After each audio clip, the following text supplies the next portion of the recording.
The Hungaroring is abuzz with excitement as Formula One returns to Hungary for another round. We first came here in 1986 after construction on this purpose-built motorsport facility was completed. The Hungaroring is one challenging succession of corners and turns. With few straights, it's affectionately known as the go-kart circuit.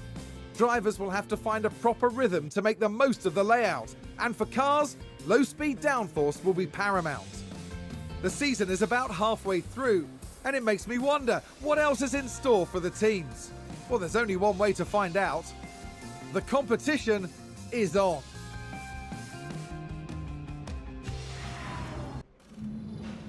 The time has come to fight it out. It's race day. Haas gave a solid performance in qualifying, and they'll be happy enough with their grid position here. Let's see if they can make it work for them. Alfa Romeo managed to meet expectations during qualifying, and if they can keep this up, they'll have a good race ahead of them. And the race will be taking place under blue skies. That means the teams should be able to apply their strategies without any added complications. And we're just over 300 kilometers away from the conclusion of this Hungarian Grand Prix. And each and every one of them is sure to be thrilling.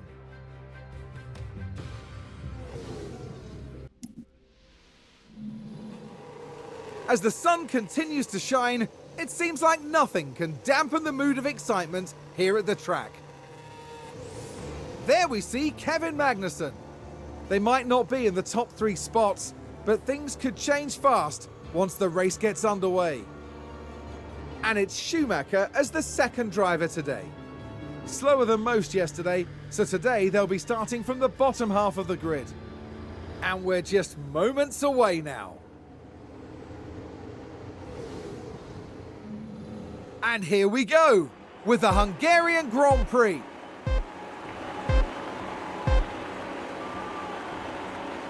And it's lights out, and away we go.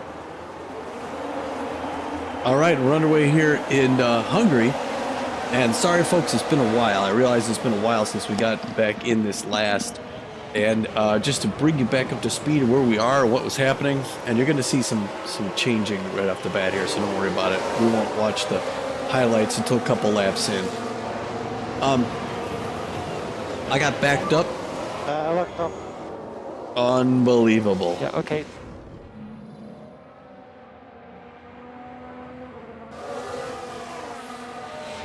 It's a collision. So what? Let's see what happened there. Watch this. We're looking at Lando Norris. Oh. You can clearly see the contact there, and that caused a lot of damage. Yeah, on the brakes. And he's 19th, and he's got a time penalty because he hit him. And he has no fins.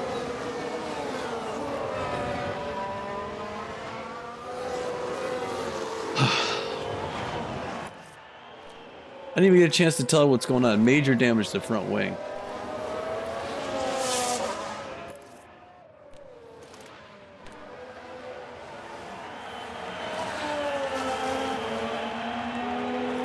Well, there goes his chances. Lap 1. Magnussen locked up. What's with the lockups?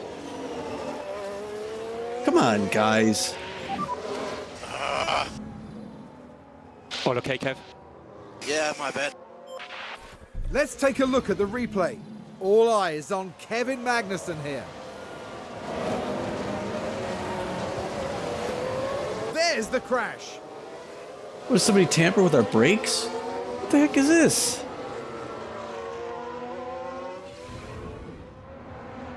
And that was a bitter blow for the team. And it may have really hurt their overall chances. I've never seen anything like this.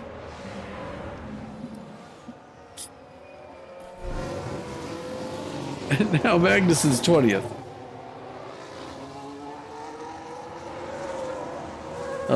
And he's got aerodynamics and powertrain issues. I thought we put a new engine in his car. Unbelievable, you guys. Lap 1. Okay. So let's start over again, and I'll explain what I was going to explain to you before we started. I think we're seeing some of what the results of this. So it's been a while. I got pulled away to do other things, but looks like the baseball season's over here for the Ramblers, and now I've got more time on this sort of stuff. And watching my 20th guy, I at least got to watch my 18th. Going to 19th. Because he's got no front wing. Our boys are on last. Anyway, so I had time away, so I come to this. With a great overtake. Yeah, I saw it. And so I come to this thing thinking, all right, well, I don't have time to go through all the stuff I usually do. Normally when I do these... DRS enabled. Now GRS is just being enabled now. We've already had 2 crashes on lap 3. Look at that thing. It's got no front wings. Anyway. So, usually what I do is I do the intro race team management preparation. Paul Dumont here. And then I do one of the practices, which is about an hour, a little more than an hour. And, try and fine-tune the car, make some adjustments after, they take a few laps. Yeah, Magnussen's going to pass him here. And then when it goes to time trials, I do one of the time trials, and then I do the race. The time trials are usually like 45 minutes to an hour. So all told, with the practice and the time trials, that's a couple hours that I didn't have. So I don't get in an accident too. So now I'll switch to Magnussen, I guess. So I didn't do that this time. I simulated the practices, I simulated the time trials, and I get here, well, at least we're not the only ones, huh? I get here and I find out that... Is that a lockup? Alright, let's watch Tsunoda. Let's take a closer look. Now let's look at this. The focus on Tsunoda. Oh, and there's the lockup. That's the last thing they'll have wanted. That's going to be a big blow to the team. Will they be able to recover? We'll see. So... Now we got Tsunoda behind Kev, us. you're doing a brilliant job here. But Tsunoda's going to end up passing... Is that a new race position for Haas? He passed him because he was crashed. Anyway, and he's got minor damage to his front wing, so Magnussen can come back from this a little. But anyway, I come back to find out, well, geez, these guys in time trials must have done very well, because Magnussen started at 9th, and wow, look at this, and then Schumacher at 11th. So that's a pretty good start for Haas. But I find out that I think there's been a lockup. Perez, Here's the fine-tuning. replay. So let's look at this. There's Sergio Perez, just a bit too heavy on the brakes, and they've locked up. Man. And the team had such high hopes today. What a shame. So yeah, anyway, we're going to find out that the fine-tuning wasn't all that good, and it looks like they're worried about braking and oversteering and such like that. So I figured maybe a lockup. Okay, good job. That's one. Was Doing great. something that we may have to worry about. But I did Haas not. with an overtake there. I did not know that we would have 2 lockups in the first lap. So essentially, I think we're out of the contention for points in the first lap. Now, that's with a caveat, though. I mean, Magnussen is a solid enough driver, and he's on soft tires, and it's warm out and very warm on the track. There's low rubber now, but the track grip is high. Oddly enough, with all these lockups, and he's doing aggressive, so he could work his way up into the top 10. Wow. Wow. Schumacher's getting past, and Okay, we're still okay. and Hey, well done, Kev. yeah. But Magnussen's passing, so I'm not too worried about that. So I guess it's possible Magnussen could work his way up and get a point if he gets in the top 10. But he's gonna have to pass some guys, and he's gonna do a lot of it after he switches to the white tires. I think the minor damage to his front wing isn't going to be something that we need to fix during the race, because it's going to take time to put a new one on. Obviously, Schumacher, we're going to drop a new one on his car for his pit, but we're going to wait for him. We're not going to... I don't want him to do 3... Although maybe he needs to. He's 19th. Yeah, maybe I need to bring him in and just switch tires. I guess that's the way to go. Hold on here. Do we have any other softs? He doesn't have softs. He's got mediums. I could tell him to come into the medium and then do the hards. I know, that's fine. Car parts, we get to replace the front wing. It's gonna take 12 seconds, but it's all we can do. It's all we can do. We'll pit him in this lap. Box now, box now. Come in. Box this one. Because he just fell last anyway. And look at this car. He can't stay out there on that. What am I thinking? He's gonna have to go around again. Let's see. I don't even know what this looks like. Oh, it doesn't show here. I guess if you switch through these. Oh yeah, no, it doesn't. There's nothing there. So he's gonna come in and we'll do a pit for. He'll do 2 pits today. He's gonna just do 1 before, but it'll be 2 pits. We have.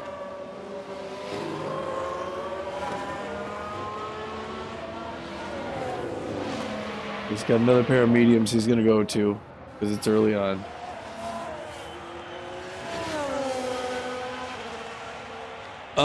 So anyway, yeah, so essentially this didn't work well, me not managing one of the practices and one of the time trials. It works better when you do those things and you're able to work on the fine tuning with the engineers and make your own recommendations. Yep, understood. But And time was white line, constrained, white line. and this is going to be one of 4 races. I'm going to do that for 4 different races. So we're going to have to see if my race engineers just get better. But right now, Hungary, I had high hopes for Hungary here, and it doesn't look like it's going to be all that great. All right, here's the penalty. Now they can go to work. They're going to put a new front wing on after they put the tires on. There's a new front wing, and off he goes.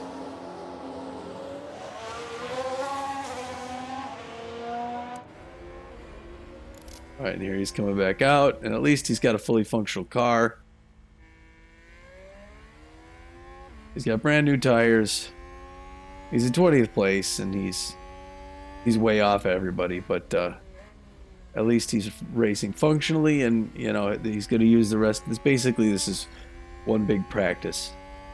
He's just going to give it some practice, but not ideal. And I don't know what happened. I don't know if there was some sort of a glitch or whatever in between when I started this last race, but I thought I dropped the new engine in. Yeah, see, look at this, and then we'll bring him to. We'll put hard tires on about lap 35 or so. Magnussen, on the other hand, yeah. The aerodynamics is a problem because of the minor damage to the front wing, but the powertrain, I thought I put a new engine in for this one. Instead, it's at 46. The ERS is at 40. The gearbox at 41. I was going to have all new stuff. And I don't think it saved. Obviously, it didn't save it. So now I gotta hope he just finishes this race without some sort of a major malfunction.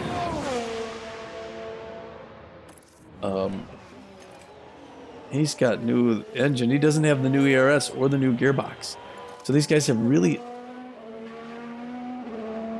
minor ERS damage. Yeah, see, I thought I changed all that before we got here to Hungary, people. So I'm sorry. I don't understand why that didn't happen, but I obviously have to be more on top of things before the next race, because this is not it's not what we were hoping for. All right, now we're over to Kevin Magnussen. He's having ERS issues, but he's trying to get past Aston Martin. His ERS might be having problems, but he's a good driver. And there he took him on the outside. Stroll. Okay, good job, Kev. You can hear the people cheering. I like that. All right, now Stroll's not going to give up. Haas with an overtake. Yeah, we saw that. Oh, he's 15. 5 more places to go, and he's back in the points. You know? And now he's making his move up on Norris and Albon. Somebody crashed in Sector 2, or there's some sort of issue. He can get past these guys. All these guys. Looks like there's been a lockup. Ricardo. Let's have a look. Oh, Ricardo's right in front of us. Involved here. And there's the lockup. It almost got away from them entirely. The team are really disappointed with that. Let's hope it doesn't set them back too badly. Yeah, this is their opportunity with us dropping out the first lap. It's their chance to really do well, but now they got one back, and Magnussen's hunting Norris here. So, this is really, yeah. Ooh, okay, well, we got, there's a chance, folks. You're telling me there's a chance. And, so yeah, anyway, the channel, I'll really quick just sort of touch base. Yeah, Pete and I, we're doing, the summer we do the, we do the baseball season, Texas Ramblers, and we did not make the playoffs. Ended up with a 500 record. Lost the last game by kind of a heavy amount. And so, so now in the off season, I have time to do some of these other games. Again, this one's a sort of a character pseudonym. Paul Dumont is the manager for Haas Motor Group. And this season was on pause a little bit because I was so busy with that, but now I can run the season out for the rest of the year. You see a lot more racing on the channel. I think we're over the halfway mark in the season, so I forget how many more races there are, probably like 10 or so. Maybe including this one, I'm not sure. For 2023, I think it ends in a couple months. But I have to do really quick 4 off the bat. Usually there's a week or 2 between races, and I'm going to do 1 a week. So I got to catch up a little bit. But this race and the next 3 are going to do the same formula, like I said, where I do the inter-race practice, which I put up on my Twitch channel, Tommy Naperville, and then I simulate everything right up to the race. And then once I've caught up on the calendar, then I'll start to do those practices, those time trials. And again, those also go up to Tommy Naperville on Twitch if you want to see those. But yeah, it'll be good to have some Formula One racing on here. I enjoy the sport. It's high powered, it's fun. And if you want to see more racing, I also plan to have additional racing. Again, the premise that I'm going to invest in a couple rally race drivers. So you get to see some rally racing as well. And that's kind of fun. So what I did initially, I really like rally racing, especially driving it. I've tried these race sims where I'm doing Formula One and stuff like that, or Formula C, and it is a lot of fun. It's intense and it's demanding. All this just really, you have to make decisions at hundreds of miles an hour. But if I had to choose to drive something myself, rally seems to be my favorite because you're going at not quite as high as speeds, but still way too fast off-road through on one lane roads through the woods and such, and usually in poor conditions and whatnot. So it's also challenging and exciting. I got started in that with Dirt 2 years back, and I just loved it. I did almost all of that. I did Dirt 3, a ton of it. I don't think I finished it, but there was a lot of repetition when I quit. So I eventually got Dirt, which is funny that you had Dirt 2 and then Dirt 3, and then Dirt was the successor. But I had that. I raced it a while. Not a whole ton of tracks. I did like the... even on this, I had a driver did the... what's it called? Like the part series or whatever, where they race around a track. I was not very good at that, and maybe I had the difficulty settings set too high for the other drivers, but it seemed like I would be out flooring it and going through turns as fast as I could, and they still just pulled way ahead of me. And I don't understand that. Like, I don't think the cars are built differently. I think they're essentially made to run sort of the same. So I don't see how a better driver gets more out of the car. I mean, I'm just standing on the gas. But either way, it wasn't even close. Oh, it lasts every time. So that didn't last very long. So I'm going to try the hill climb. There's that mode, and then there's also a regular rally. And after I create a new profile, well, I create basically a new driver, and we'll follow that driver. I'll invest in them and have them go a little bit. So you'll see a little bit of dirt on the channel. First the hill climb, and then the rally. And one of the fun things about the rally is if my system finally is good enough. Look, he's making his move on Williams. Albon on the inside, almost hit him. Way to go, man! Way to go. Good job. So for dirt, my system performs well enough that I can race in That's VR. a new race position for Haas. And the cool thing is it projects sort of a slightly lower resolution straight onto my monitor. So if I record through OBS, it can record both, my actual VR, and not quite as jittery. A little, but not quite as much. So you can see what I see in VR if you wanted. But what I think I'm going to do is just do the replay and record the replays. So what you'll see is just the external, different camera angles. Occasionally it jumps in, in the cockpit and stuff like that. And it's the summary of the race, the whole thing. So you get to essentially see those races as they happen with those drivers and see how they place. You'll see the leaderboards and everything like that. You just won't have my commentary. And you won't see me actually run the race. So, because I'll actually be driving it, but I'm going to drive it in VR, which is, the experience is it's more fun, and it's also, you're surrounded in it. So you get the feel of the 3D space. So I feel it's actually easier to drive for me, rally in VR, because I see the corners coming, physically 3D. I can see the trees, how close I am to the trees, how close I am to the ditches on the side. And so I think I actually do better in VR as well. So I race it in VR, and then when it does the replay, I reverse it all the way back and I hit record, and and that's what you see. So I'll do dirt, and depending how things go, multiple crashes. I'll also move on to Dirt 2, because I got Dirt 2 as well. Let's see this replay. Sounds like there's been contact. We can take a look now. Now look at this. Daniel Ricciardo involved here. Oh, piece fell off. Oh no! And there's the crash. Mark my words, there'll be questions asked about that later. And then Albon goes wide. Oh, did someone run wide there? Let's take a look at the replay. Now watch this. Here's the moment involving Albon. And they've gone wide, very wide. Williams. That's not ideal. Not ideal at all. Williams just falling apart there. And Schumacher. Come on, Okay, man. The crap. Yeah, careful of running wide. Seems to have been a lockup. Let's Right? see what happened That's your there. second one today. Right, watch this. There's Schumacher. Well, they've lost it. They've locked up. That's your second one, man.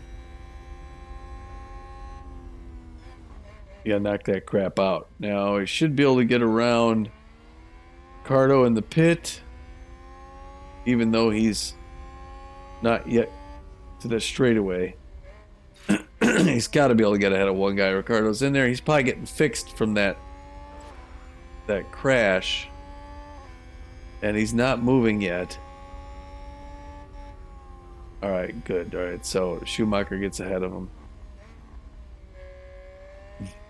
All right, so Schumacher's not last, at least. So anyway, so yeah, if I get through Dirt 1 and I have time, I'll move on to Dirt 2.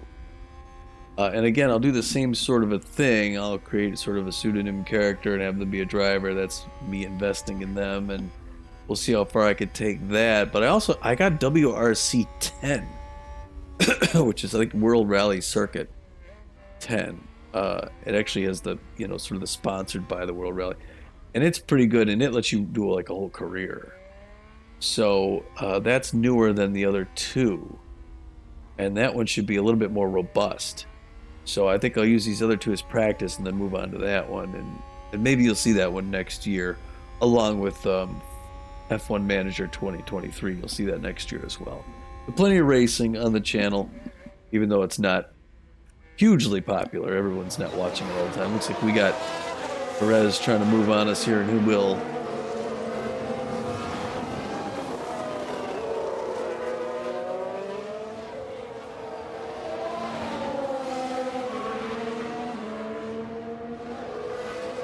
Yeah, he's going to get around us.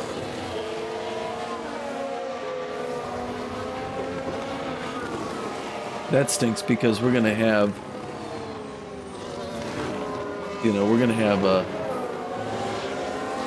him get around us at least, and we have to get ahead of Norris and Patel. I don't know what to do about that. So yeah, a lot of racing, and then I'm trying to think of what else. I have a lot of other things. Pete and I together are going to try and do some. We'll do more of the American Truck Sim, Farm Sim. We got a couple others that we're going to work on too as well.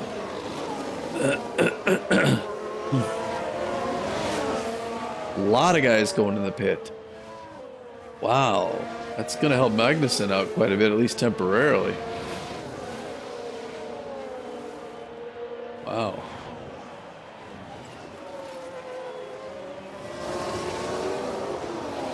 Didn't really help out Schumacher though, but right now Magnussen's in the money, or he's in the points.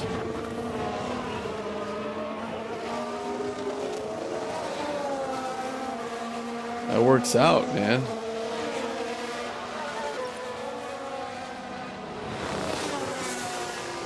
All right, Schumacher up to 18.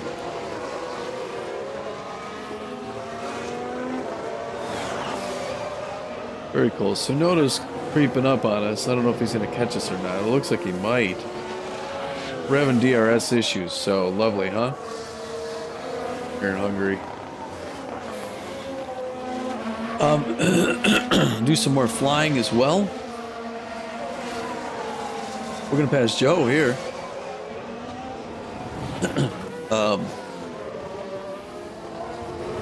And yeah, we're also going to do like Storm Chasers, Pete and I. There's just so many games. And now we have 6 months until the baseball season starts again. So literally half a year. Plenty of gaming, both me and Pete and single player. Ooh, can he get past Joe? He can. And he will. Nice. Look at him at 8th.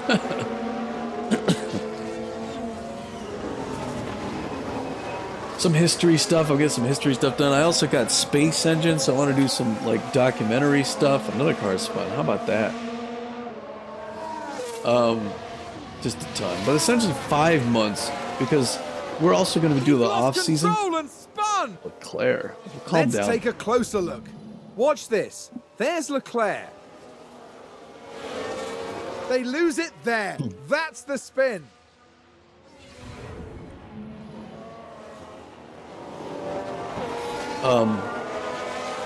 Because we're gonna do the off season, and I think we're gonna do like the draft and stuff, the off season stuff. We actually have the playoffs first, and we're gonna show. We're gonna do some summary for the first set of games. We might watch a couple, and I'm pretty sure we're gonna watch the deciders in the final, so you can see who wins the whole thing. So those will be on Tommy Naperville on Twitch, and I think we'll end up putting the final game when the final team wins the victory. We'll put that on YouTube just to close out the season. And then it may be like January before we do off season. The sort of the mixing. We'll do that in Vegas, and then we're really getting pushed by Joe here.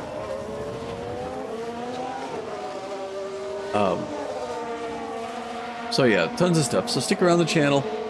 Hope you like it all. I gotta do Hunting Simulator 2. That's coming up really quick. So I'm gonna go hunting in Texas here in the off season. And Pete and I gotta hit the golf links too. All sorts of fun, people. So as far as this race goes, pit window in 1 lap. Okay. So our window's going to open. We're going to fall back to probably 15th or 16th during that. I don't know what happened in Sector 2 yet. They've locked up and gone straight on. Let's have a look. Perez So let's again. look at this. There's Sergio Perez. That lockup could have cost them dearly. I got right back on though. The team So are not too bad. devastated. They'll be questioning just what happened out there. Yeah, I'm questioning just what's happening to everybody here. I mean, talk about lockups and spinouts. What the heck is happening? All right, so Schumacher's still a ways behind anybody, so I'm going to switch to Magnussen. All right, we're on yellow, which is good because the pit window's open. We've just had a spin. How can we be Here's the past if we're on replay. yellow? Taking a look again, it involves Sebastian Vettel. What a spin!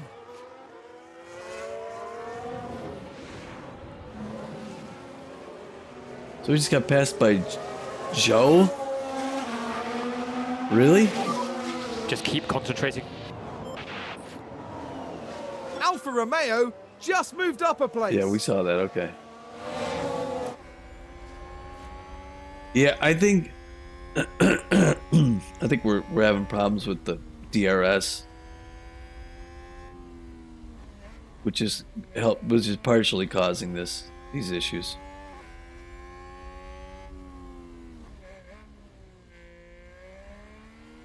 Oh man, out near the back. I'm sorry about the spin. I don't know what just happened. You gotta be kidding. Understood, understood. You've done nothing good today, Schumacher. You've done Sounds nothing like a good. spin. We can take a look now. Right, watch this. It's best to There's just get you off Schumacher, the track. And there it is. Like, That's where they spin out. you're a danger to yourself and others.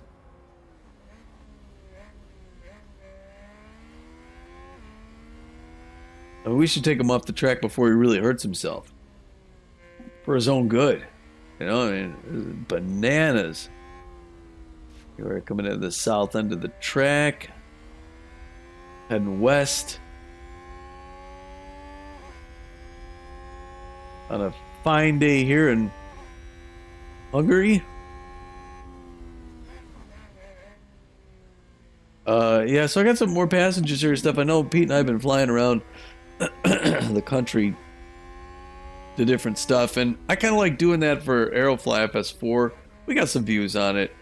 I know it, conceptually speaking, it sounds horribly boring, but I have a lot of these sorts of games that are simulations or whatever that take place in geographic areas, and I don't know if everyone's familiar with these places. You hear like Hungary, and it's just sort of a concept, unless you're from that area. But I think the passenger series helps to sort of, when you go between one place to another, you get sort of a feel for actually what it would take to travel there, or what it looks like from in the air or nearby. You know what I mean? I think it helps, sort of flesh out the setting.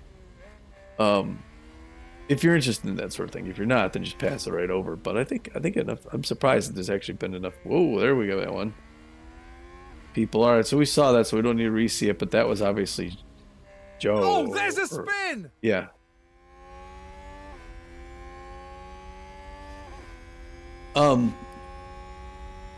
So, and that's usually something I do. I don't know if I would do it much by myself, but usually with Pete, we're usually talking about some other stuff. So, and I would try and shorten them. I usually just show over for us. the takeoff, the run out, and and then the landing. So, That's a position gained for Alpha Tauri. how did I not see that? He just went around it. When I was switching cameras.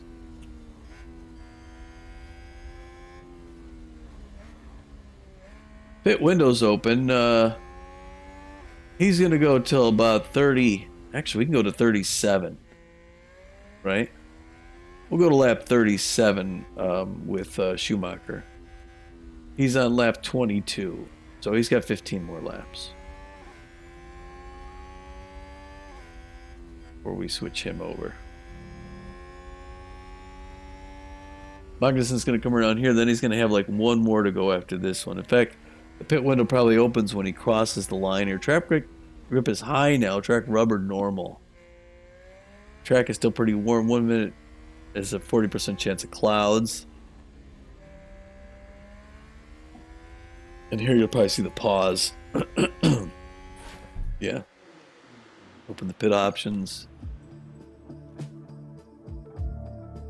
And we'll go with the hards. Yep, that's where we're at. Just switching the tires right now. Okay, pit this lap. Box, Kevin, box. Box.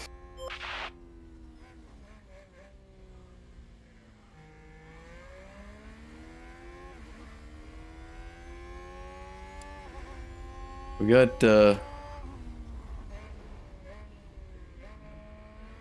Joe is still behind us. Yep, Ocon's right there too, yeah. Got two guys on us. They're both gonna pass us, and I don't know if a few others are gonna pass us as well.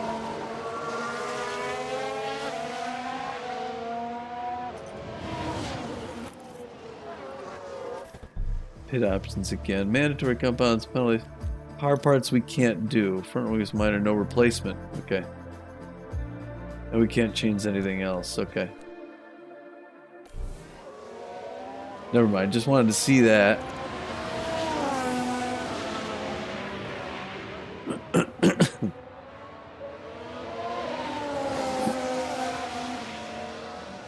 All right, and we are at lap 24 out of 70. Holy cow. 70 laps.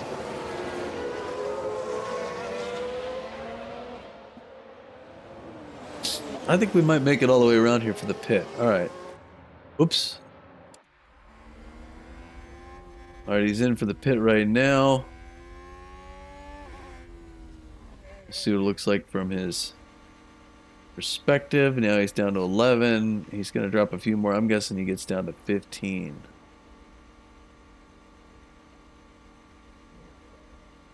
Because we're in the last bay. 13. Two tires on, the white ones. Back on, 11 to 15. These Ferraris are lapping us, so they're not gonna. We don't lose a place there. All right, 15. I was right. Okay, so now he's on the whites. He's got to be a little careful the first couple laps to sort of warm those tires up, get them going. Don't take a turn too hard. But we got normal track rubber and high track grip, so we should be okay, and he should be set to go for the rest of the race. So I think he could probably take Vettel. I don't know. Yeah, I don't think he's going to end up getting points though. I don't think so, but I don't know. After that spin out the first lap, that's kind of, you know, I mean, unless we get more lockups and spin outs ahead of us, some of those guys drop. I mean, just skill wise, we should be able to get ahead of Vettel, Tsunoda, Norris, and Ocon, and Joe, really, to be honest. I mean, with everything working 100%, and as you can see, we don't have that. We have the powertrain. Again, the engine's 45%, the ERS is 39%. We should have never entered this race with that kind of slop. And again, I thought I changed that. So I was surprised to look up and see that after I was pretty sure I brought these into the shop and dropped new stuff in and thought these guys are gonna be so happy. Well, think of how happy they'll be the next race when they go from like 40% on their engine wear to a brand spanking new engine. Every little bit helps. Got about 40 minutes left in the race, and we're at up 26 to 70. We had a lot of stops and starts early on. You know, with the this is Vettel ahead of us.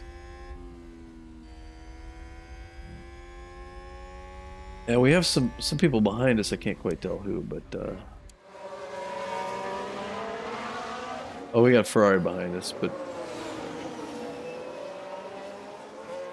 I don't know what that's about. Oops, get my cursor off that there. All right, Ferrari's gonna get around us now, but that's fine. It doesn't lose us anything. We're riding the slipstream. Yeah, so the DRS not working that well, so we end up losing Vettel on the straights, and we catch him in the turns. Oh, yeah. There's what's this? We just saw him, so we don't need to see it. Yellow there, yellow. Leclerc. Yeah, we saw the result of it. We passed him up, and he was. Oh, just yellow on one, but we're not yellow the whole track. All right, so.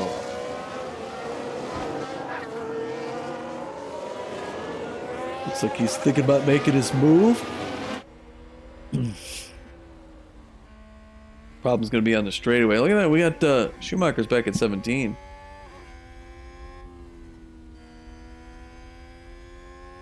A bit of a straight. See, we lose him a little. Ours are getting a little warm.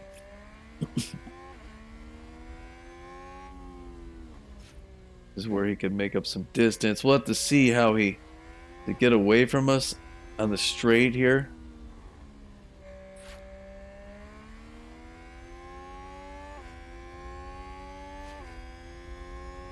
It looks like we're actually catching him. We made up some ground there. Oh, and then almost hit him. Holy cow.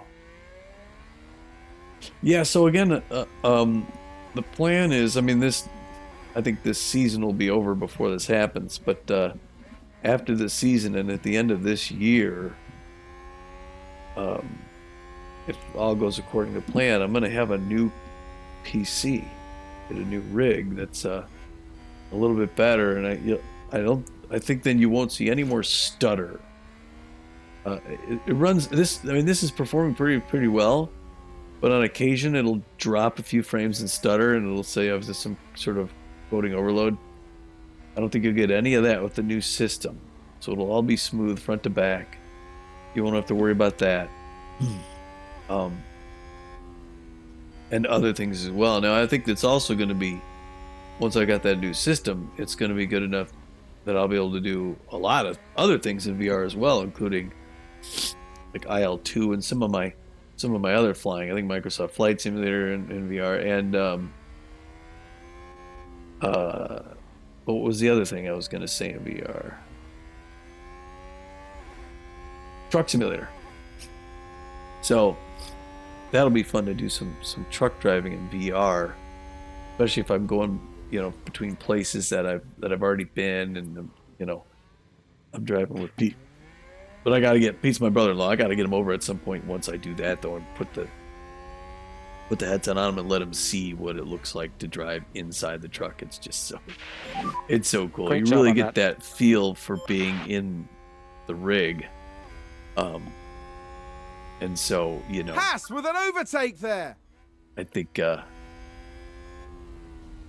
very good, very nice. Yeah, so now Schumacher right behind us.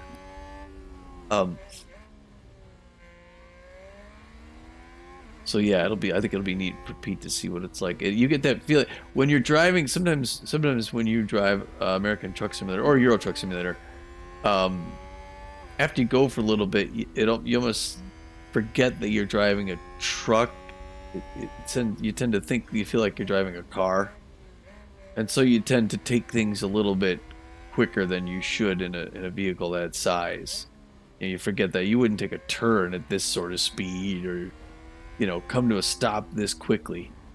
And when you're in VR, you get that sense of, okay, this really is big, and you tend to drive more realistically, because if you start whipping around a turn, you're just like, whoa, and you get the whole disconnect between, you really feel like you should feel those G-forces, and you're not, and you tend to pull it back a little bit. That and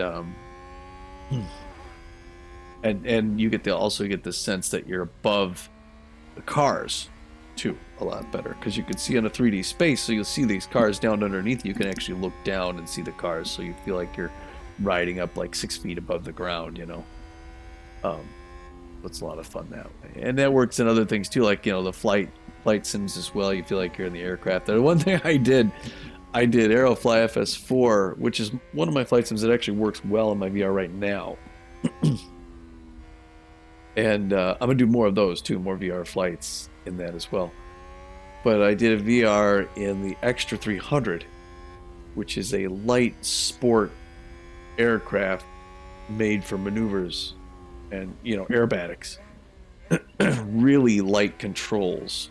You could just pull that, the joystick, and really rip some barrel rolls, some loops and stuff like that. It's made to be very responsive.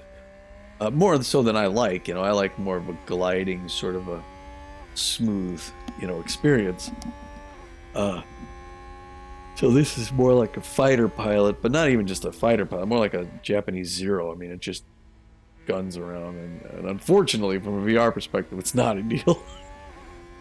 I was like looking up at the ground and all around and stuff like that, and I was actually pulling off some pretty good maneuvers. But it didn't take long for me to feel like I don't feel well, because you get that that spatial disorientation when when you see something and your body expects to feel some significant pressure from those maneuvers, and you feel nothing. And then and there's that disconnect. Nice work, Kev. Where your head goes, oh, something's off. You don't get that as much in truck Haas driving. with an overtake. Good job, Magnussen. Now he's at 14. We should be able to. Can we grab Tsunoda? No, Tsunoda is way up here. This is Tsunoda. I mean, we could catch him. Where is he on the... I haven't even did this stuff yet. Yeah, he's got hards as well, so he's not going to pit again. This might be where we end up. We end up in 14th and... Maybe 14th and 15th?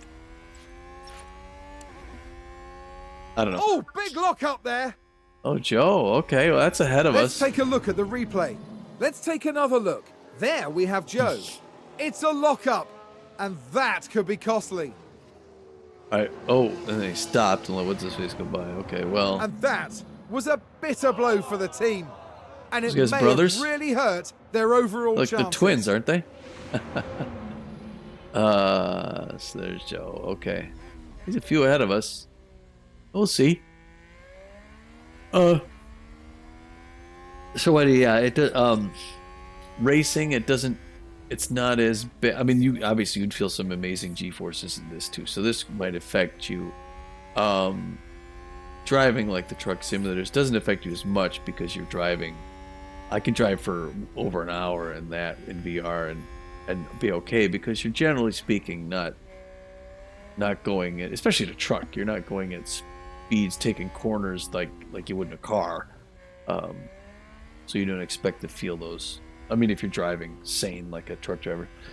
The rally racing can be a bit much after a while, but my plan is to do like a practice run. They got like daily challenges, do something like that, unrelated to the race I'm going to do, just to get a feel for the car, get a feel for the track, feel for, drifting into corners and around corners and stuff like that. So that I'm not cold at the race start, and then I'll do the race, and then I'll record the replay. And usually like a rally race is like a 3 or 4 minute leg, followed by a little bit of a break where they fix your car up, and then you do that 4 times or so. So I may be doing it for half an hour at the most, and that's not really enough time to cause any orientation issues. But I'm not going to do everything VR. Obviously, some things are and most of the truck simulation I'm going to do 2D anyway. There's much better graphics for 2D. Although after I get a new machine, the graphics will be pretty good on the VR. But still, it's for broadcast. It's going to look much better and be won't have the shakiness in 2D. So I'll do that most of the time for my truck sims. But it's nice having that that option.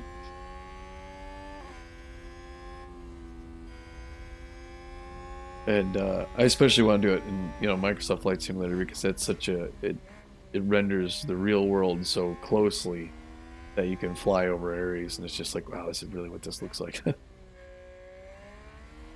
But I guess that's kind of it for the other games right now. That I'm gonna work on. We're gonna do Shadows of Doubt, do some mystery stuff. It's going to be a lot of fun. We're going to have a lot of fun in the off season. May as well. We got booted out of the playoffs, so let's have a good time.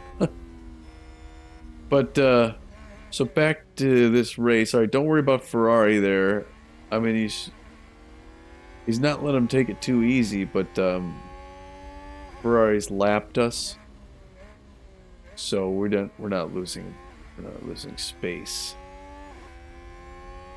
Yeah, Tsunoda's way ahead. Vettel's actually closer to us, so we have to worry a little bit about him. But I think Magnussen's biggest concern right here is his hardware. I'm worried about his DRS crapping out, or his engine for that matter. I think if he finishes this race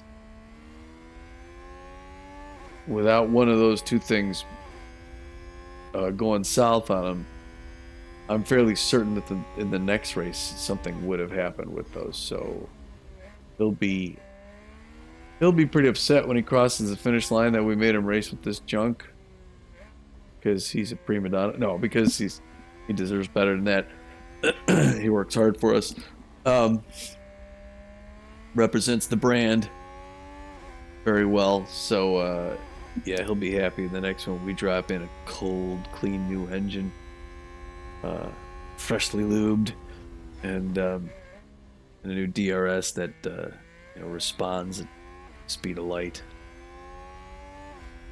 So that'll be where I'm already looking forward to the next. I've been looking forward to the next race since the second lap. After both of our drivers crashed. Crazy stuff, people. Crazy stuff. So what else to talk about here? This is also, I mean, when a 70 lap race like this, and I'm lap 35, the halfway mark, I tend to want to talk about other things as well. And already, gearbox is showing a bit of wear. Minor. Well, that's good to hear. That's minor, Kev. or Ray, you know, yeah, Kevin Magnuson. What's Reagan's first name? What is Reagan's first name? Is it Kevin? No. Could be Kevin and Kevin. The Kevins? Let's see what he says here. It's Ken. Ken Reagan. That's it. Sorry. Yeah, so, I don't think we need... Oh, wait. 4 minutes to get a 10% chance of rain. I don't think we're going to need to worry about rain. I don't think the forecast called for it. And as we pan around all over the place, I don't see anything more than a few patches of clouds. So if we got anything, it'd be a sprinkle. Sorry, I just realized I was on the internal camera for a long time. We have... Where'd Vettel go?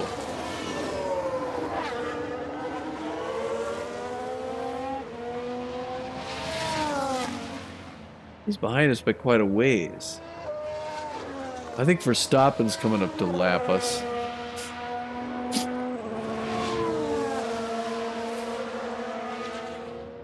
Where's Verstappen? I don't see him yet.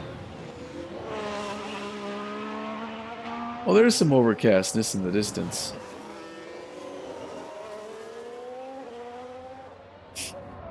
Yeah, so I'm not sure what to talk about. Let's see. So I'm in my studio here, and I got to go through some of this stuff. Maybe I'll start going through some of the stuff on my desk. I'll tell you about what it is while I'm doing it. So I'm working here at the booth. I got a nice little sort of laptop, travel laptop from my brother-in-law that he doesn't use anymore. And that perfect, this little Asus. Now those will be cool. But unfortunately, it does not hold a charge. So I charged up, bring it on airplane. As soon as I power it up, it's shutting back down. So it really only works when it's directly plugged in. So I think I have it. I think what I do is I set it up here in this room.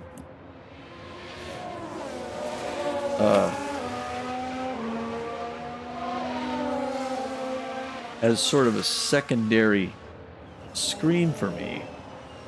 I'm looking at my setup here. I've got the screen that I'm sitting at, facing, watching this race. To the right of me is the second screen, facing the same direction, just if I slid over. And that's where I've got OBS open and it's doing the broadcast recording. I could see my levels there, and I could see everything running. I could see that, you know, that we're 57 minutes in to the recording and such. Under that desk is usually where I put my wheel and pedals for truck driving, because on top of that second monitor is my Track IR head tracker. But I also could take out my wheel and pedals and shift them over to the wall on the right, where I have them right now for rally racing. So it's actually facing 90 degrees to the right. There's no screen in front of it, but that's for when I do VR.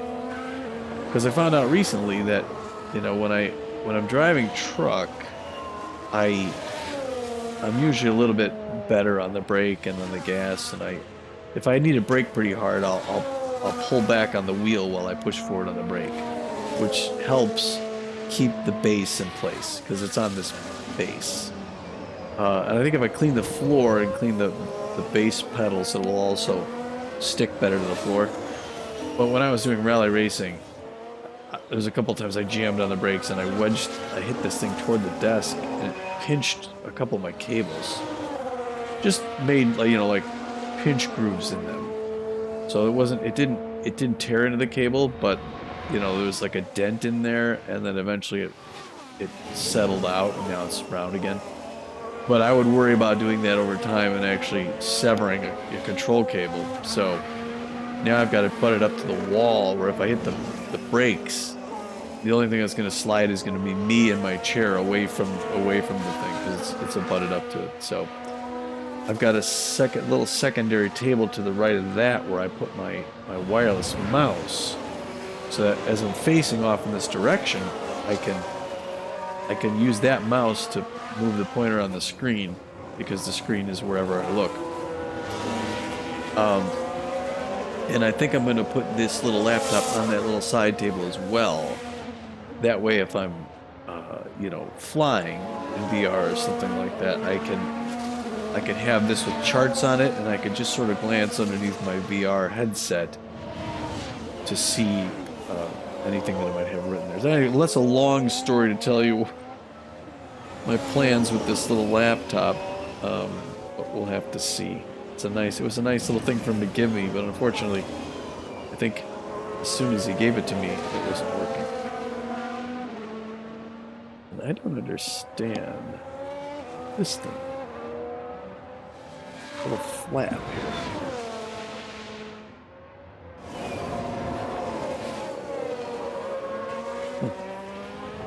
Interesting. It's got this little flap in it, and I don't know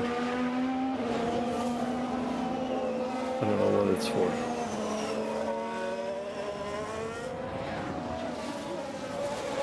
Well, I guess it keeps you from pressing certain buttons. I don't know. Anyway, so that's a nice little. Was that supposed to be?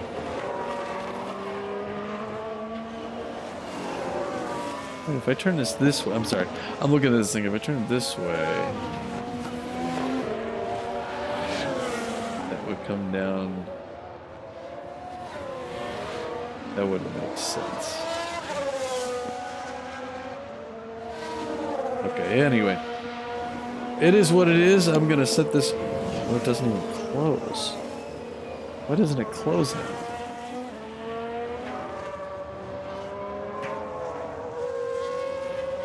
It doesn't close because that piece in the middle. Oh, I'm sorry. I'm looking at this thing.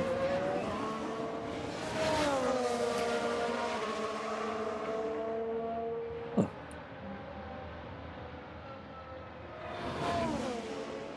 Okay, well. That's an interesting thing. I'm going to place it over here on this table. Let's see, what are we looking at now? Magnussen's 14th still. He's still behind. Tsunoda is still way up ahead of us. And Vettel is behind us a little ways. So he's settled into 14th. As long as he keeps going like that, he should be fine if he doesn't have an accident. Now, we'll go to Schumacher real quick. Schumacher can make a move on Vettel and get up near his teammate. Take a look, see how he's driving. We want at 37. He's at lap 40. Oh my gosh. We need to. Oh, look at how he's doing on the tire stuff. We need to bring him in again, though. Doggone, and he's right when he's doing so well. Yellow flag. I think I need to call him in. I need to call him in for his next one, and then we'll do. Do we do? Yeah, he's at 40% of his tires. I think we put the softs on.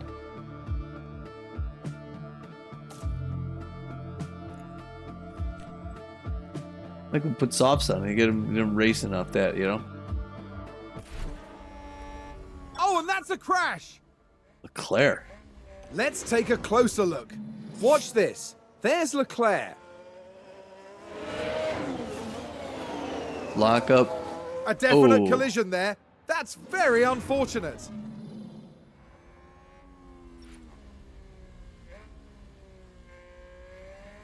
Alright, now he's in. Coming in the pit here. He's not the only car in pit lane. He's got a couple coming out. He's got a Red Bull coming out behind him.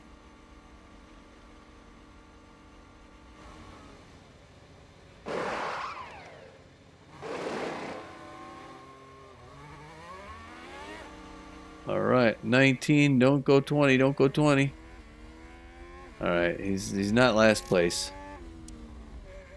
Got brand new soft tires. He should be good for the rest of the race, I think. I think he'll be good for the rest of the race. Right? Let's see here. If we take a look at this. Ooh. Oh no, now his softs. His softs are gonna last him to 65. This is where he may start having problems under this line. Oh crap. We're gonna have to change him to another pit. Unbelievable, people. I don't even know what I'm doing anymore. Now he doesn't have any issues with this car. Powertrain, engine, 43 on the ERS, 40 on the gearbox. No malfunctioning yet. There's Magnussen. He's got pretty bad stuff on all those. Oh, got it. Magnussen's fine for the rest of the race. Yeah, I'll have to take a look at this later. Okay, so putting this laptop over here next to this thing. Over by my VR headset stand. Oops. Trying to get it on there. Okay. It's a bit of a mess in this place. Alright, so I got this. I don't even know what this is. Garbage. I got garbage and stuff that I'm cleaning out my workspace. This is it. Oh, this is... Alright, compact discs. These go down here. This is the cord that goes for this one, so that if I'm going to plug that in at all, I need to hook that sucker in. Okay, over here, I've got some notes on what I got to do. Home network modem, $18 a month. Should we buy our own modem? I gotta order a new computer desk for my office upstairs. Alright, let's see here. Dude, home stuff. I've got a couple. I'm planning a flight, airsoft flight down to the Bandera region of Texas from Fort Worth. But the plan is to go hunting down there, Hunting Simulator 2. So I thought, well, I'll connect the dots between Fort Worth, where we were based for baseball, and this Bandera region where we've been hunting. Good reason to show you, you know, what that looks like geographically, and at the same time get some flight in. And I'm trying to do flying by the book, all the prep and everything. All the charts. Nice move there, Schumacher. Very good job. Very good job, son.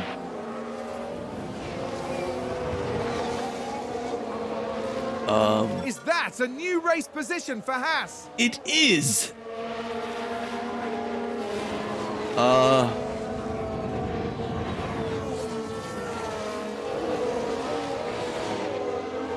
So there you go. Anyway, so I wrote down some navigation frequencies so I can tune those in. Do it right.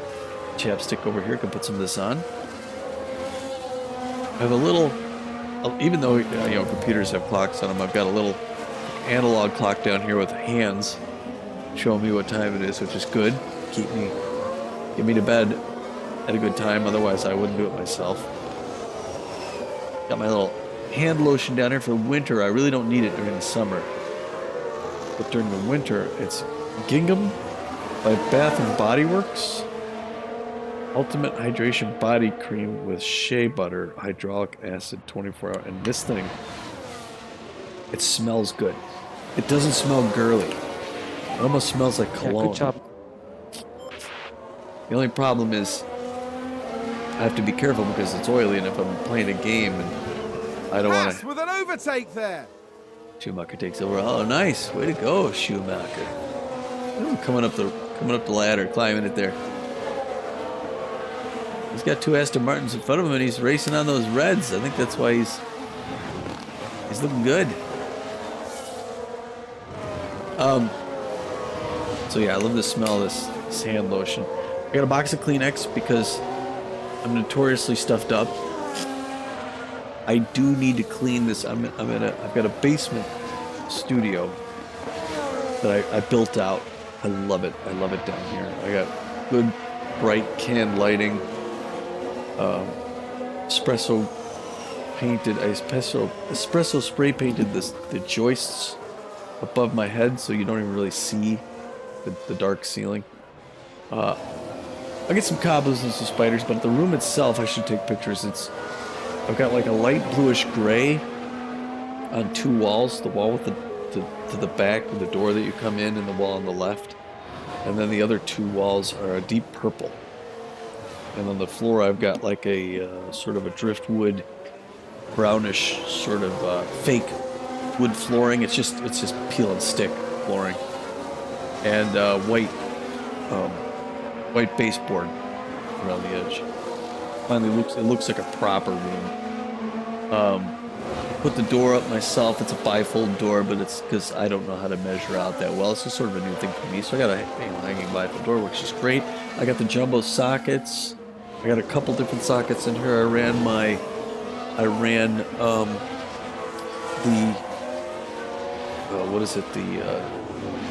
internet cable from our router upstairs in my wife's office down through the basement here, up and through around the wall, coming out over here with my HDMI. I also have an HDMI port. So it is a nice setup, although it is dusty, and there's some spiders and spider webs accumulating, so I gotta wipe these walls. I gotta take everything out. When I get my new machine here, I'm gonna take everything out, wipe the walls down, vacuum edges, clean wipe the baseboards, dust this place out, put everything back together. Was that a lock-up on the track? Really nice, and that'll be... Let's see what happened there. Now just take a look at the McLaren. Ooh. Just a bit too heavy on the brakes, and they've locked up. Yep. That's going to be a big blow to the team. Yeah. And so on and so on. All right, so Schumacher looking to overtake the Aston Martins. He's really climbing here. He's really picking it up. I feel bad that he's not gonna have enough tire wear to finish the race. Look at him go aggressively too. He's out of his head. There's his head, and then there's him.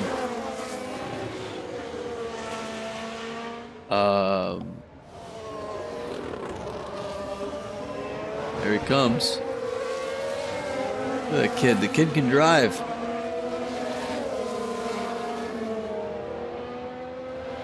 Look at that, neck and neck. He did it.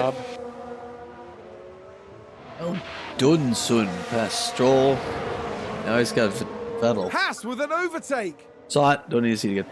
I got a big Yankee candle. That I think my dad and his wife gave me, balsam and cedar. It's a nice like pine smell. So I popped that thing open if we're doing Red Dead Online or if we're doing Hunting Simulator. Really feels like you're out in the woods. I like that. I've got what else do I got here? I think someone's run wide. Oh god, no. A couple of external drives. Let's have a look. I got a Now lot have of a storage watch of space. this.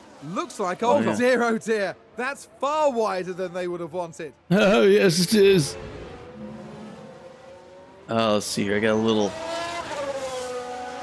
Our Lady of Guadalupe out here. A little placard. Got a Carolinian cross in here too. I have a few Catholic things. I got the Father McGivney card here as well, and I think I have what is that? Saint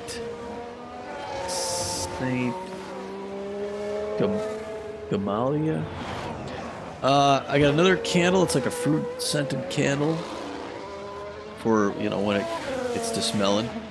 I got a little thing for holding my cell phone. I've got, like I said, I got two monitors. I have the one monitor my work bought me because I'm a good worker. So my 20-year thing there, and I ended up getting a $500, 2440 by whatever, nice high def monitor, gaming monitor. So that was nice. And the other one, I got like a 43-inch Toshiba TV. And sometimes you'll see some tearing, but it's not bad for the games I play. If I'm doing Truck Simulator, there's not a lot of fast panning and stuff. So, and that doesn't translate on the videos anyway. So when you do the recording, you don't see the tearing on the recording. So that TV's good. That's usually what I record my OBS stuff on. When I do picture mode and driving, I put that on there.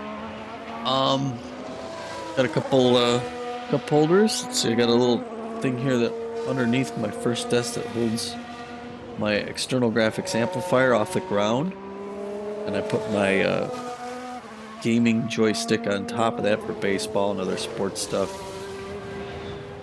Under the other desk, I've got a box with my PC on top of it, again to keep the PC off the floor so that it doesn't intake dust off the floor and everything. I got 2-wheel pedal sets. I got an old plastic one that I have around for like Farm Simulator and Lawn Mowing Simulator because I don't want a really nice wheel and pedals for those. Doesn't feel right. It should be plasticky, kind of cheap, because if I'm driving a tractor or a lawnmower. I got my for racing and for driving my trucks. I got the Logitech G920, which I love it. Love it. It's a full 920-degree steering wheel with a ton of buttons on it. Which I hooked up from my GPS, my CB, and I got my turn signals. Got the horn button. I got high beams and my lights. I got my cruise control stuff on there. It's all set up, exterior cameras. It's got like a faux leather sort of wrap around it, so it's got good grip and it feels nice. And I got the stand for it, so it's on the stand. It's got the base with the pedals on the bottom. It's a 3-pedal setup, so it's got the the gas on the right. In the middle, it's got the brake, and the brake pedal has a sort of a hard vulcanized rubber stopper sort of under the brake, so that when you push it, you feel this real tension. So to really depress it, you got to push it in hard, so you don't accidentally. That way you don't accidentally slam brakes on by giving it a little bit of brake. You got to really push it to get the brakes to really lock in. A little push will give you some brakes, but if you want to really hit the brakes, you got to hit them. And then it's got the clutch on the left for a gear shift, which I do have the gear shift adapter, which also plugs into the back of the G920. So it's a regular 6-speed gear shift. It doesn't look like a long truck stem. It's the short little one that you would see in any sort of sports car. First gear's in the upper left, 6 gears in the lower right, and then if you depress it in the lower right, that'll get your reverse. And I love that, driving manual. I do that for the truck driving and for some other driving. And then on the right of that, I got, like I said, the VR on a stand with some stuff. And then the back of the room, I've got my space heater, which is good for the winter. My other brother-in-law got me a, a ceramic element Lasco. It's about 3 feet tall, black with like a gray grill on the front. It's got a pivoting fan to it. I love that. I set it up. You hit power. It also has air purifier, so it'll get dust out of it. You can set a timer up to 7 hours by the hour. It's hourly by the hours, so you can set up to 7 hours, and it'll just automatically shut off. It has an auto shut off if it overheats. I set a temperature to whatever it is, and it's got a range. So if I set it for like, I usually set it for, in the winter, I'll set it for like 67. And what it does is once it gets down to 66, it kicks on. And then it goes 2 degrees warmer than you set it for. So it'll go up to 68 down here. And then it will slowly fade back. And when it gets down to, 66 again, it'll kick back on. So this room during the winter because it's in a basement, you know what I'm saying? It's not, the thermostat's nowhere near here. The rest of the house is fine, but in the basement down here, it can get cold in the winter, and that thing will just kick on and keep it within a 3-degree range for however long I'm down here. I love it. I can be comfortable sitting down here in, short sleeves or whatnot. And then I've got like a little cube rack, sort of a thing to hold my stuff, papers, books, and things like that. I segment it to put different stuff different places. That's my room. That's where I'm at. And it's locked up. I built the room myself. Like I said, it's an replay. unfinished basement. So let's look at this. There's Sergio Perez. They've locked up, but that could have been much worse. Coulda. And the team had such high hopes today. What a shame. So, yeah, it was an unfinished basement, but I finished this room, put the drywall up and all that stuff like that, and I think it's an 8x8. So, you know, as I sit here, if I lay down, I'm 5.5 feet, so I'd be able to lay on the floor with my feet on one wall and extend my hands all the way up, and still have a few inches to cover. It's just the right size for me. This is my little studio down here, and it works well. I used to game in what was mine and my wife's work office, home office, and I had to whisper because she was in the next room on the TV. I'm down here now. I can talk full volume. I love it.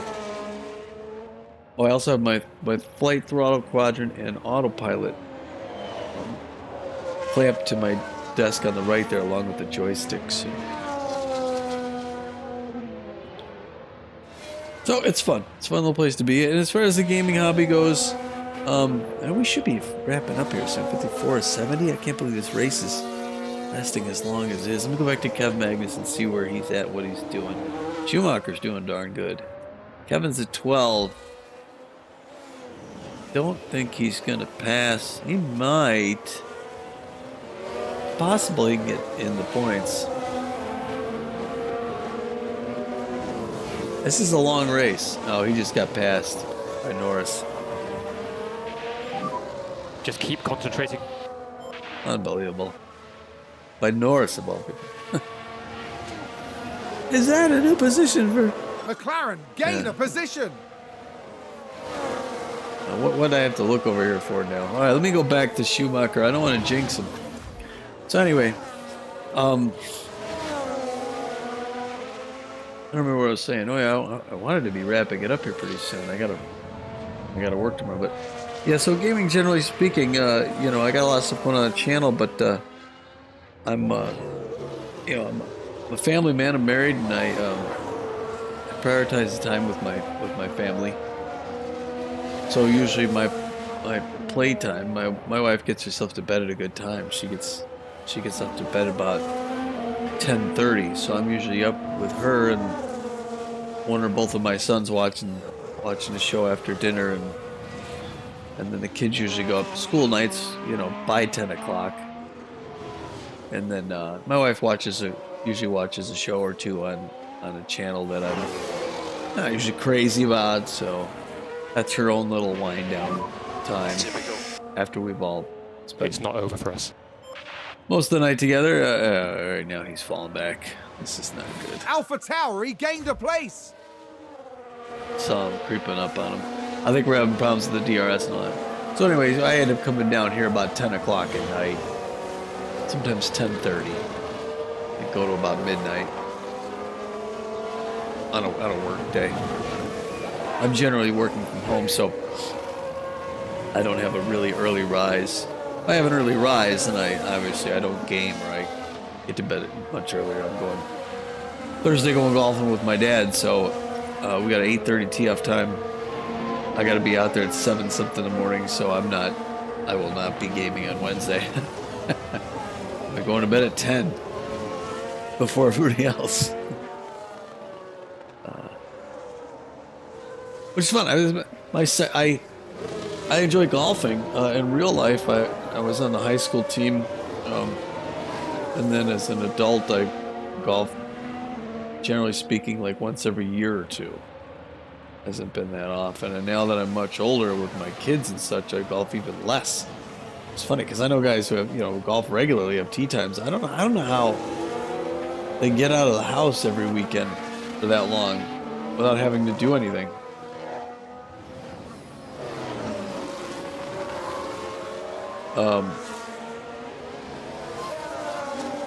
I don't have that kind of time. We're busy every weekend, but anyway, so this year I went out and played with my dad earlier, and playing with him again this week. Having a lot of fun.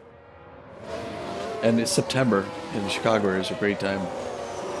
If you golf, it's the best time to be out there doing it. And on a Thursday. You know, I'm taking a day off to get out there on a Thursday because, yeah, minor gearbox wear now for her, for Schumacher. Yeah, if you go on a weekend, it's a little bit more challenging. On a Thursday, we can usually get a tea time, no problem. So, good times. Yeah, you gotta prefer the real life gaming to the computer gaming. Otherwise, if you don't, then that's sort of a wake up call that you're doing a little too much of the PC. I really enjoy the PC gaming, like I said, but you got to keep it. It should be, you know, the dessert. It's not the main course. For all you kids out there who are gamers, make sure you have your priorities straight. It should not be what's driving you most of the time. No pun intended. This race. We got some free time on the edges. It's like, yeah, I want to manage a Formula One team. Who doesn't? Except this team having its challenges, struggles, its lag, stuttering. All of a sudden, at midnight. That's right, it's midnight. And now my computer's thinking it wants to do whatever indexing it does at midnight. Doggone it. I gotta be careful about that. I honestly thought I started this at 10:30 local time, and I'm sorry, so you're gonna see a little more stutter here for the rest of the race, or at least for the next 15 minutes. I started this at 10:30 thinking it's usually an hour and a half. We are at an hour and 26. And that's when these races usually wind up. And I'm 12 laps out. So this is a longer race than usual. I think for a couple reasons. One, I think it is just long.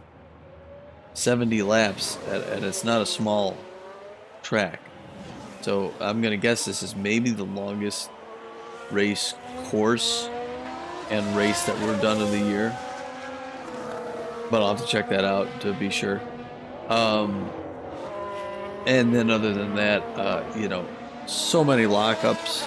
I know I don't want to watch every single replay because they're a bit redundant. You know, you can hear what the guys say, oh, there's been a lockup, and you can see at the top who was involved in what team. And that's really all the information you need to know from a managerial perspective. But it is remarkable that there's been so many on this course this day. And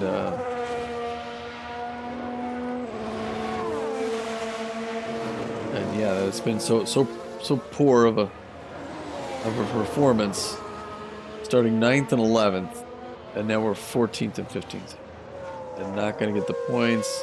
And our competitors, Alfa Romeo is going to get two drivers in the points. I don't know if McLaren's going to get any in there. Alpine or AlphaTauri is going to get one driver in the points. So yeah, this is not a good week. I'm already looking forward to next week. But yeah, so this is for all those reasons. This is a longer race, and I appreciate you hanging out. Listen to me talk about other games, about my surroundings, and as I clean up trash in my studio. I got a big stack of papers I gotta go through, but I don't want to do that one, maybe. I gotta bring that stuff to work, is what I gotta do. That's what I gotta bring this to work tomorrow. Bit of a lunch break. So, as we race lap 60, got 10 more laps to go. Our drivers are fairly close to each other, and there's nobody out ahead. Now, I was thinking for a while that Magnussen was going to catch a few other guys and maybe make his way close to 10th. But he is... Tsunoda's the next guy ahead of him, which is, if you look at this little race graphic that's right there, that's the guy who's in 13th. This is the guy in 12th right here, orange. 11th. So to get to 10th, he's got to pass this guy. Just not happening. And I think it's problems with his powertrain and his aerodynamic. This stuff's gonna go from minor to major pretty soon here. He's got 4 minor faults.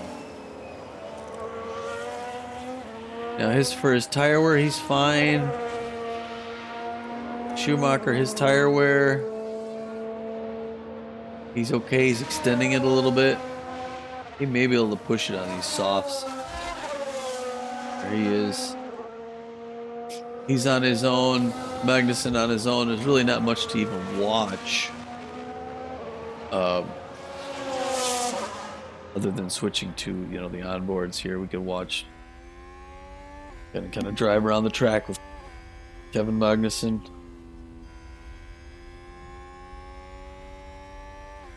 Takes his next turn here. Got a nice little watch on his left hand there.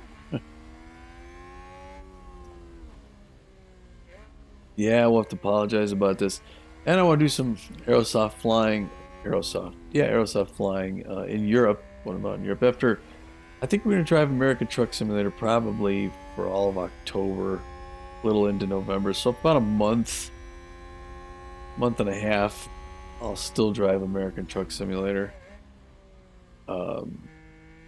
And then I switch over to Europe and I'll start driving in Europe, doing Euro Truck Sims. So it's fast. It's amazing how fast a year goes. But this will be the longest post-season that Pete and I have. We do this baseball every year. And we've generally run into some scheduling constraints. We had a longer schedule a couple years ago. We had more breaks. I think we usually have like 3 months between seasons. Most like 4. Here we actually have 6. It'll be 6 months. We start up again in April. We've got a nice long, October, November, December, January, February, March. Over 6 months. And probably more like just over 5, because within that time period we're gonna watch some of these playoffs. We're gonna do the off-season moves and stuff, and then I gotta work to start prepping for the next season. So there's the work. There'll be about a month of work and preparation, to sort of finish out the last season and prep for the new one. And we'll be looking, before the next season starts. Obviously, when we do the off-season stuff in Vegas, we're going to need to. That's when we sort of open up the stat books and really pour over what happened, and look to see what we need. And we're going to talk about. You'll hear it on the flight. Because as you see this, let's see the game against the Wildcat, our last game of the season against Wildcats, what aired yesterday. There's this race here today, and then tomorrow you'll see our flight out from Atlanta to Dallas, and and there we will talk about sort of what we think happened this season, what we think we need to focus on next season. I'll just give you a little bit of an appetizer here. We started the season with the team is a pretty solid team. They're extreme contact specialists. So we have some of the best contact hitters in the game. And we have actually the 2 best batting averages. We have like 4 of the we had 2 guys in the season hitting in the 400s. That's unheard of. And we had many others in the 300s. So you'd think, wow, a team like that would be just dominating. And we went 19-19. The situation we had a lot of where we would get these guys would get on base. We get a couple on, and then we get no production behind them, and we'd strand them. So many times this season we stranded multiple batters on the bases. We couldn't convert and get the points. So you're getting these hits, you're getting up, the batting averages up there, but you're not getting the runs. And then we had a handful of really one-sided losses where we just got shellacked. And we couldn't quite determine whether it was the game just deciding it was going to beat us, because when we were losing like that, it felt like you felt helpless. You just felt like you would do something different. You change this, you change your pitcher or whatever, throwing pitches that aren't even in the strike zone, and they still reach out and like crank them a home run or hit them into the, and every time they hit between the players in the outfield. It seemed like we'd hit straight to somebody in the infield, we'd hit straight to somebody in the outfield. They're hitting them into the gaps down the lines, and it's like I don't understand that necessarily. You think you could have a little bit of both for both teams, but sometimes it just felt like the computer drove and we went along for the ride. So we're trying to determine whether or not Super Mega 4 is that type of a thing, more so than Super Mega 3, which we didn't run into that with. Super Mega 3, we still had some high batting averages, but not as high. We had really good pitching. It's like lights out. But I think games are generally a little closer. A few one-sided, contests, but not as many. So we're trying to flesh that out. But if we determine that that's a thing, then we have to say, well, what do we, is this the right game for us? We'll probably do another season, and at least to test it. But let's say that's just the way it worked. It really was that way. We had to try to figure out why. I think the thing I'm going to talk to Pete about is we had a new starter. We had a starter that was like a C- or something, not a rank, not a great starter. We picked up our best starter and a pitcher from another team. Immediately became our best ranked starter. Underperformed fairly spectacularly. We picked up a reliever to replace one of our sort of mediocre relievers. She pitched very well. And then we picked up, I think, another pitcher. Another starter? We picked up 2 starters. So we ended up with better pitching than we started the season off with. And we really didn't get anybody else. So we still had a couple losses that were, like I said, really one-sided. And so the only thing that makes sense to me, if the computer's not the driving factor, which it may be, it weren't. 6 laps remaining.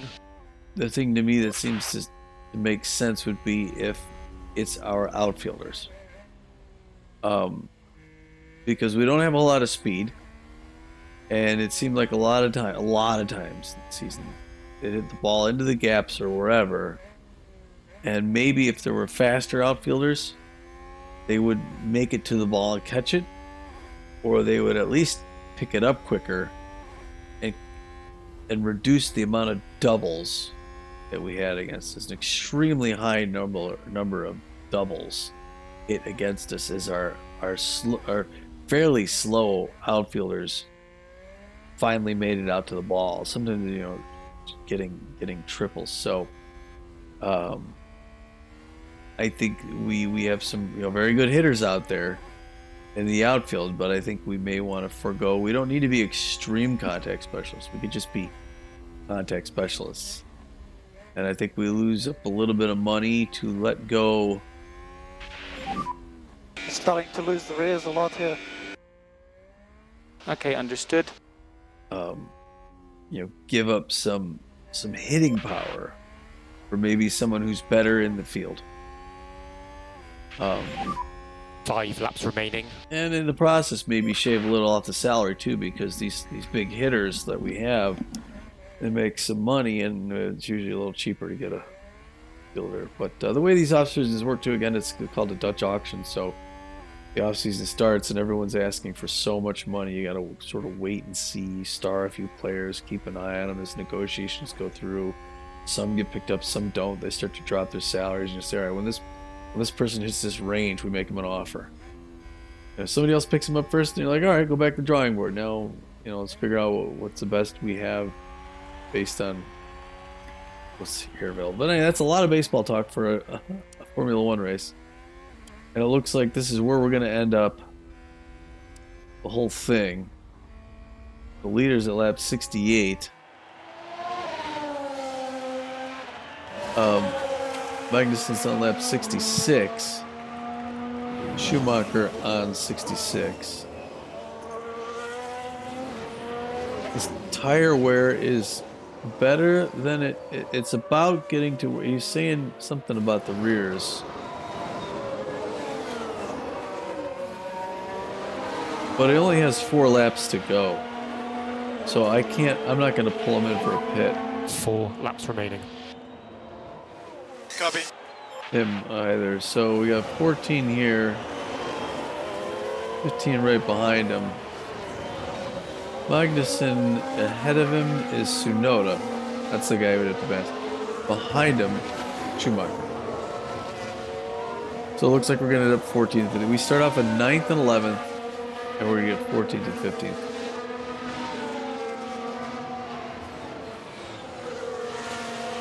None of McLaren's going to get in there, which helps us. One of AlphaTauri, which helps us a little. 2 of Alfa Romeo hurts us.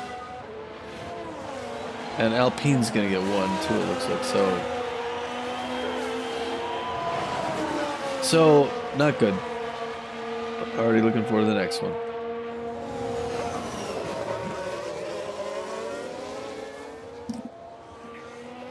So I don't know who is on Magnussen here, and if he gets past, is he?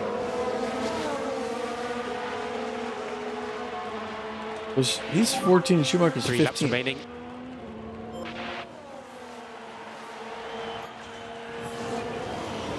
Last lap, Carlos Sainz. I guess he's the leader, yeah. Locked up. And that's the lockup! What did he drop to? He's still 14th. Alright, okay, Schumacher's right behind him. Unbelievable.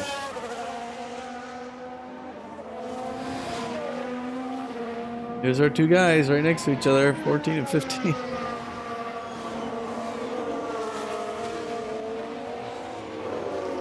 Oh boy, people. Well, thanks for hanging in there with us. Once they get close to the finish line, they finish up. We'll watch Science win this.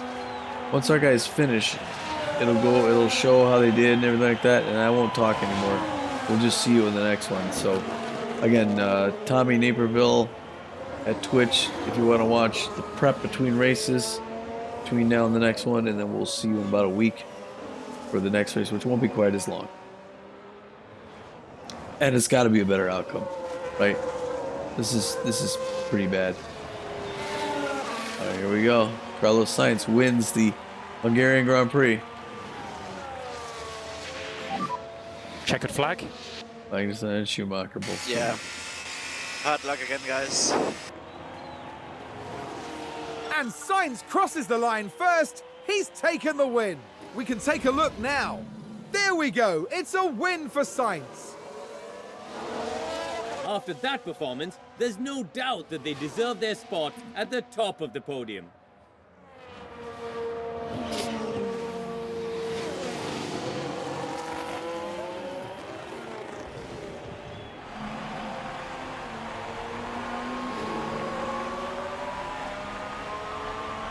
Well done, Spaniard. All right, everybody else coming in. Checkered flag, checkered flag. 14, I'm 15. very sorry about that.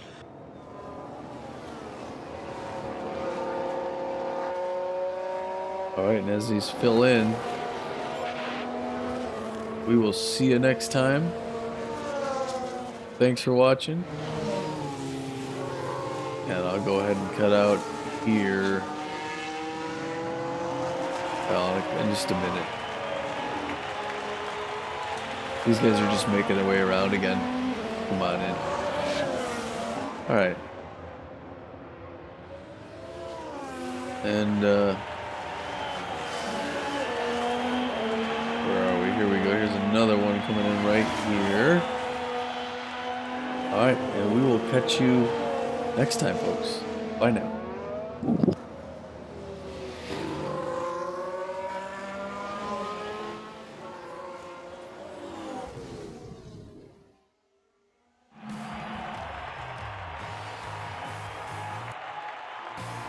Kevin Magnussen did okay for himself today. A good enough result. This was a reasonable weekend for Haas, but they'll need to work some things out if they want to push beyond that. Yup, plenty for them to think about and strategize, and certainly a good enough result for now. And they're in 6th place in the constructor standings at the end of this weekend. Next time, the teams will be adding another year to the legend of Spa-Francorchamps. Anything can happen at the Belgian Grand Prix.